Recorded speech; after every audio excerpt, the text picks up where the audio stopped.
Hello everyone, welcome to pass your paper YouTube channel में। अगर तुम यहाँ हो तो मतलब एग्जाम सर पे है। सिलेबस देख के थोड़ा सा डर लग रहा है। डोंट वरी, यही काम है हमारा। हर टॉपिक को इतना सिंपल बना देंगे कि बुकिश लैंग्वेज भूल जाओगे और कॉन्सेप्ट सीधा दिमाग में बैठ जाएगा। आज से हम शुरू कर रहे हैं एक नया सीरीज, डेटा स्ट्रक्चर्स यूनिट 1। और पूरे यूनिट को हमने छोटे छोटे लेक्चर्स में बांट दिया है ताकि कोई भी टॉपिक आपको ओवरवेलमिंग ना लगे। इस वीडियो में हम शुरू करेंगे बिल्कुल शुरुआत से, बेसिक टर्मिनोलॉजी से। लेकिन उससे पहले एक छोटा सा सवाल कि अगर मैंने तुम्हें रैंडम 50 नंबर दे दिए बिना किसी ऑर्डर के, बिल्कुल बिखरे हुए, तो क्या तुम बता सकते हो 2 सेकंड में कि कौन सा नंबर बड़ा है? बताओ। नहीं ना, अरेंज करोगे फिर बताओगे। 2 सेकंड में तो नहीं बता सकते। चलिए थोड़ा सा क्वेश्चन बदल देते हैं। अगर मैं वही 50 नंबर सॉर्टेड ऑर्डर में अरेंज करके दे दूं, तो क्या आप मुझे बता सकते हो असेंडिंग ऑर्डर में अरेंज करके जो नंबर दिए गए हैं कि इनमें सबसे लार्जेस्ट कौन सा है 2 सेकंड में?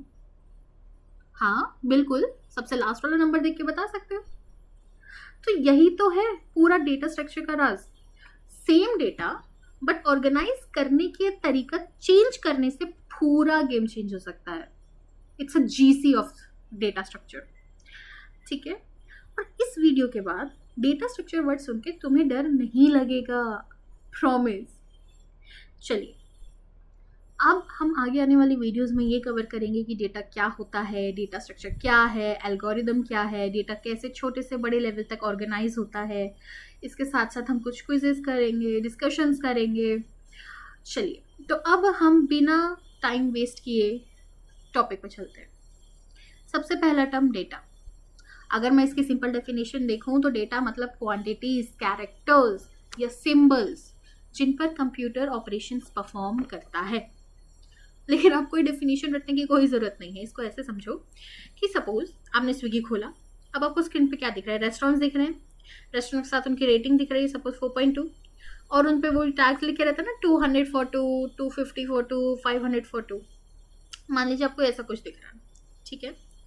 अब अगर मैं 5 उठा लूँ अलग रख दूँ, 200 उठा लूँ अलग रख दूँ, 4.2 उठा लूँ अलग रख दूँ, तो क्या अब इनसे आपको कुछ मतलब निकल पा रहा है? ये सिर्फ नंबर्स हैं। इनका अपना कोई मतलब नहीं है जब तक हम इन्हें कंटेक्स्ट में नहीं दिया जाए, इनको लेवल नहीं दिया जाए, इनको कंटेक्स्ट नहीं दिया जाए। अब ये 5 क्या है, ये 200 क्या है? 5 रुपए है, 505 मिनट है, 5 रेस्टोरेंट है, क्या है? अकेला नंबर कुछ नहीं बोलता। ठीक है। तो यही है डेटा, रॉ फैक्ट्स बिना मीनिंग के। जब तक इन्हें हम ऑर्गेनाइज या लेबल नहीं करते, ये सिर्फ बिखरी हुई चीजें हैं। ठीक है। तो अब 3 सबसे इंपॉर्टेंट कैरेक्टरिस्टिक्स याद रखो कि डेटा को स्टोर किया जा सकता है। ऑब्वियसली अपने फोन में photos, videos, text, documents, PDFs save करते हो। बिल्कुल। डेटा को ट्रांसमिट किया जा सकता है। जब हम व्हाट्सएप पे मैसेज भेजते हैं, वो एक इलेक्ट्रिक सिग्नल बन के दूसरे फोन तक पहुंच जाता है। ठीक है। Recorded on media. डेटा को किसी भी मीडियम पर रिकॉर्ड किया जा सकता है। जैसे आपने हार्ड डिस्क में सेव कर लिया, आपने सीडी में सेव कर लिया, आपने फोटोज ड्राइव में डाल दी। ठीक है। या बहुत बहुत पुराने जमाने में पंच कार्ड्स आते थे।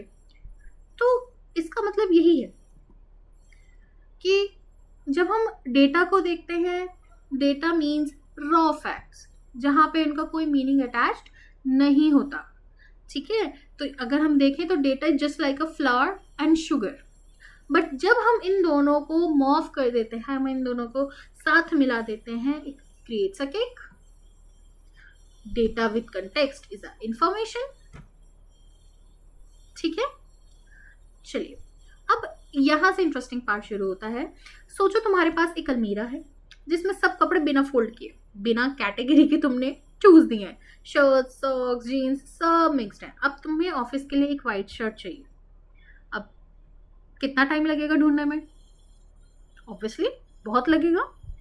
अब वही अलमारी प्रॉपरली ऑर्गेनाइज्ड हो, एक शेल्फ शर्ट्स की, एक जीन्स की, एक सॉक्स की, और सेम वाइट शर्ट तुम्हें 5 सेकंड में मिल जाएगी, तुम शर्ट्स में जाओगे, तुम ऊपर नीचे देखोगे कहाँ तुमने वाइट शर्ट रखी है, सेम निकालोगे। तो क्या हुआ, सेम डेटा बट ऑर्गेनाइज करने का तरीका बदल गया, स्पीड अलग हो गई, तरीका अलग हो गया। This is data structure. ठीक है, तो डेटा स्ट्रक्चर क्या होता है, डेटा को ऑर्गेनाइज, स्टोर या कनेक्ट करने का एक स्पेसिफिक तरीका, ताकि हम उसको एफिशिएंटली तरीके से एक्सेस कर पाए, एफिशिएंटली तरीके से मॉडिफाई कर पाए, अच्छे तरीके से उसको यूज कर पाए। ठीक है, अब इंपॉर्टेंट चीज जो एग्जाम में पूछी जाती है कि डेटा स्ट्रक्चर सिर्फ ऑर्गेनाइजेशन नहीं है, उसमें ये भी इंक्लूडेड है कि उस डेटा पे कौन से ऑपरेशंस अलाउड हैं। क्या हम उस पर इंसर्ट कर सकते हैं, क्या हम उस पर डिलीट कर सकते हैं, क्या हम उस पर सर्च कर सकते हैं। एग्जाम्पल, इंटीजर वैल्यू पे आप एडिशन, सब्ट्रैक्शन, मल्टीप्लिकेशन, ये सारी चीज़ें कर सकते हो, फ्लोट पे भी कर सकते हो। ठीक है, जब आप हायर लेवल पे जाते हो, लिंक लिस्ट वगैरह जब हम आगे देखेंगे, तो वहाँ पे आप इंसर्शन कर सकते हो, आप ट्रांसवर्स कर सकते हो उस लिस्ट में, है ना। तो डेटा क्या है कि डेटा ऑर्गेनाइजेशन के साथ साथ एक सेट ऑफ ऑपरेशंस हैं जो हम उस डेटा पे लगा सकते हैं। Got it. चलिए, डेटा लिया, डेटा ऑर्गेनाइज कर दिया, अब उस पर काम करना, काम करने के लिए स्टेप्स है। अब जब आपका डेटा ऑर्गेनाइज हो गया और उस पर काम करने के लिए एक प्लान चाहिए, और उसी को बोलते हैं हम एल्गोरिदम। ठीक है, algorithm is just like a recipe, step 1, step 2, step 3, very clear instructions, no confusion. थोड़ा सा नमक डालो, थोड़ा सा मिर्च डालो, ये रेसिपी नहीं होती क्योंकि थोड़ा सा एम्बिगुअस है, समझ रहे हो। तो क्या चाहिए हमें एल्गोरिदम में, एम्बिग्विटी नहीं चाहिए, समझ आई, एम्बिग्विटी नहीं चाहिए। तो एल्गोरिदम कैसे वैलिड होगी, दैट्स द क्वेश्चन। कैसे, पहला कि फाइनाइट होनी चाहिए, कभी ना खत्म होने वाला लूप नहीं चलेगा, स्टेप्स लिमिटेड होने चाहिए। क्यों, अगर वो लूप ही चलता रहेगा तो प्रोग्राम रुकेगा कब, मुझे कब आंसर देगा, तो इनफाइनाइट लूप चल गया। फाइनाइट स्टेप्स हो, मेरे को कुछ स्टेप्स करने के बाद मुझे मेरा आंसर मिल जाए। सम ऑफ 2 नंबर्स ले लो, स्टेप 1 वैल्यू ऑफ ए ले लो, स्टेप 2 वैल्यू ऑफ बी ले लो, स्टेप 3 वैल्यू एक वेरिएबल लिया सी, उसमें a प्लस बी करा दो, और स्टेप 4 प्रिंट कर दो सी, और मुझे 2 नंबर का एडिशन मिल गया, फाइनाइट। सेकंड, डेफिनेट, हर स्टेप क्लियर होना चाहिए। अगर मैं वेरिएबल ए ले रही हूँ, इंट ए ले रही हूँ, फ्लोट ए ले रही हूँ, क्या ले रही हूँ, सिर्फ ए लिखने से काम नहीं चलेगा, आपको पर्टिकुलर बताना पड़ेगा ये स्टेप कि इसमें मैं इंट ए ले रही हूँ, इंट ए को स्कैन करा रही हूँ, मतलब स्कैन करके उसका इनपुट करा रही हूँ, देन बी को स्कैन ऑफ करके इनपुट करा रही हूँ, सी में स्टोर कर रही हूँ ए प्लस बी का सम, देन मैं सी को प्रिंट एफ कर रही हूँ। ठीक है, अब अगर हम थर्ड है हमारा इनपुट आउटपुट। ठीक है, कि उसमें इनपुट तो हो सकता है 0 या उससे ज्यादा इनपुट उसमें हो सकता है, लेकिन आउटपुट कम से कम एक जरूर होना चाहिए। इनपुट आप कुछ भी मत दो, आप सिर्फ एंटर कर दो, बट उसका आउटपुट आना चाहिए, कम से कम एक जरूर होना चाहिए। ठीक है, देखो एक एग्जांपल से ही समझ लेते हैं। 2 नंबर का सम निकालो, पहला नंबर लो, नाम दो ए, दूसरा नंबर लो, नाम दो बी, ए प्लस बी को कैलकुलेट करो और रिजल्ट प्रिंट करा दो। ये एक एल्गोरिदम है। डेटा स्ट्रक्चर विदाउट एल्गोरिदम एक खाली डब्बा है। डेटा स्ट्रक्चर बताता है कि कहाँ रखा है, एल्गोरिदम उसे बताता है कि उससे क्या करना है। Getting my point. चलिए, अब चलिए, अब एक छोटा सा एग्जाम में बहुत कॉमन क्वेश्चन आता है कि डेटा कैसे छोटे से बड़े में ऑर्गेनाइज होता है। ठीक है, आप डेटा ऑर्गेनाइजेशन कैसे करते हो? अपने खुद के कॉलेज आईडी कार्ड का सोचो, उसमें एक फील्ड है रोल नंबर, अकेले ये एक फील्ड है सिंगल पीस ऑफ इंफॉर्मेशन। अब पूरा कार्ड देखो, उसमें नेम भी है, रोल नंबर भी है, ब्रांच भी है, फोटो भी है, और इन सबको मिला के बनता है एक रिकॉर्ड। स्टूडेंट की पूरी डिटेल, उसका रिकॉर्ड। अब पूरी क्लास के बच्चों का रिकॉर्ड मिला के बनता है एक फाइल। मैंने आपकी पूरी डिटेल्स लेके अपने पास रख ली, मैंने एक फाइल बना ली।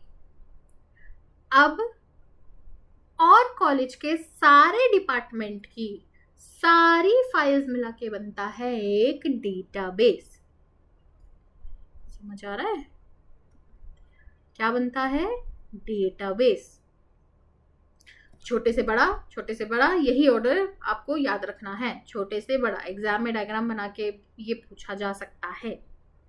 ठीक है, तो आज हमने क्या कवर किया है, एकदम फटाफट से रिकैप ले लेते हैं कि डेटा क्या है। रॉ फैक्ट्स है, इसमें नो मीनिंग्स हैं। डेटा स्ट्रक्चर क्या है, ये डेटा को ऑर्गेनाइज करने का तरीका है विद सेट ऑफ ऑपरेशंस है। एल्गोरिदम क्या है, स्टेप बाय स्टेप प्लान है to do something with that data.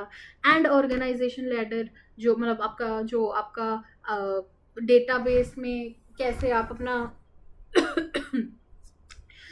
Data organise करते हो, डेटा छोटे से बड़ा वाला टॉपिक। ठीक है, तो हाँ, डेटा को ऑर्गेनाइज करने का तरीका, सेट ऑफ ऑपरेशंस हो गया, एल्गोरिदम हो गया, ऑर्गेनाइजेशन लेडर हो गई। अब यहाँ से एक नया सवाल आता है कि अगर दो अलग डेटा स्ट्रक्चर सेम काम कर सकते हैं तो हम कैसे डिसाइड करें किसकी एफिशिएंसी बेटर है? Common question. इसका जवाब है एफिशिएंसी। मतलब कौन सी स्ट्रक्चर कम टाइम में और कम मेमोरी लेती है। और यही मेरे नेक्स्ट वीडियो का टॉपिक है। लेक्चर 1.2 में हम बात करेंगे एल्गोरिदम एफिशिएंसी, टाइम कॉम्प्लेक्सिटी और उस फेमस बिग ओ नोटेशन की जो हर इंटरव्यू में पूछा जाता है। ठीक है, चलिए, तो अगर ये आपको वीडियो हेल्पफुल लगा तो ज़रूर लाइक करें और पास या पेपर को सब्सक्राइब कर देना। इससे चैनल ग्रो करने में मदद मिलती है और मैं फ्री में आपको पूरा सिलेबस कवर करवा पाती हूँ। स्टडी साइट का लिंक डिस्क्रिप्शन पिंड कमेंट्स में है, मैं उसमें आज पूरा टॉपिक अपलोड कर दूंगी। चलिए, लेक्चर 1.2 में मिलते हैं एफिशिएंसी और बिगो के साथ। तब तक कीप लर्निंग और अपना पास ज़रूर करना पेपर। ठीक है, चल।